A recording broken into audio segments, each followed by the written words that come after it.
Alam mo ba na ang bawat asawa ni Rudez ay nagkikimkim ng inggit sa bawat isa?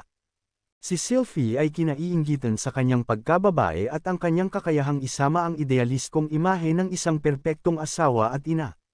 Sa kanyang pagiging pinakamaalaga at maawain sa kanilang tatlo, isang bagay na tila nahihirapang gawin ni Ares.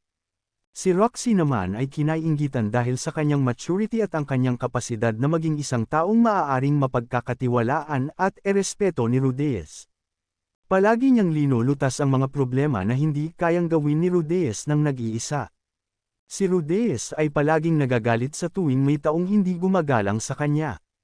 Si Ares naman ay kinaiinggitan sa kanyang lakas at kapangyarihan na nagbibigay daan sa kanya na lumaban kasama si Rudez sa isang importanteng laban, isang bagay na hindi kayang gawin ng dalawa.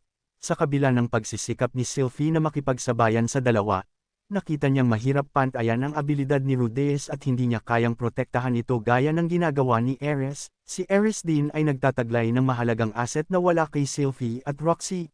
Ito ay ang kanyang malaking dibdib.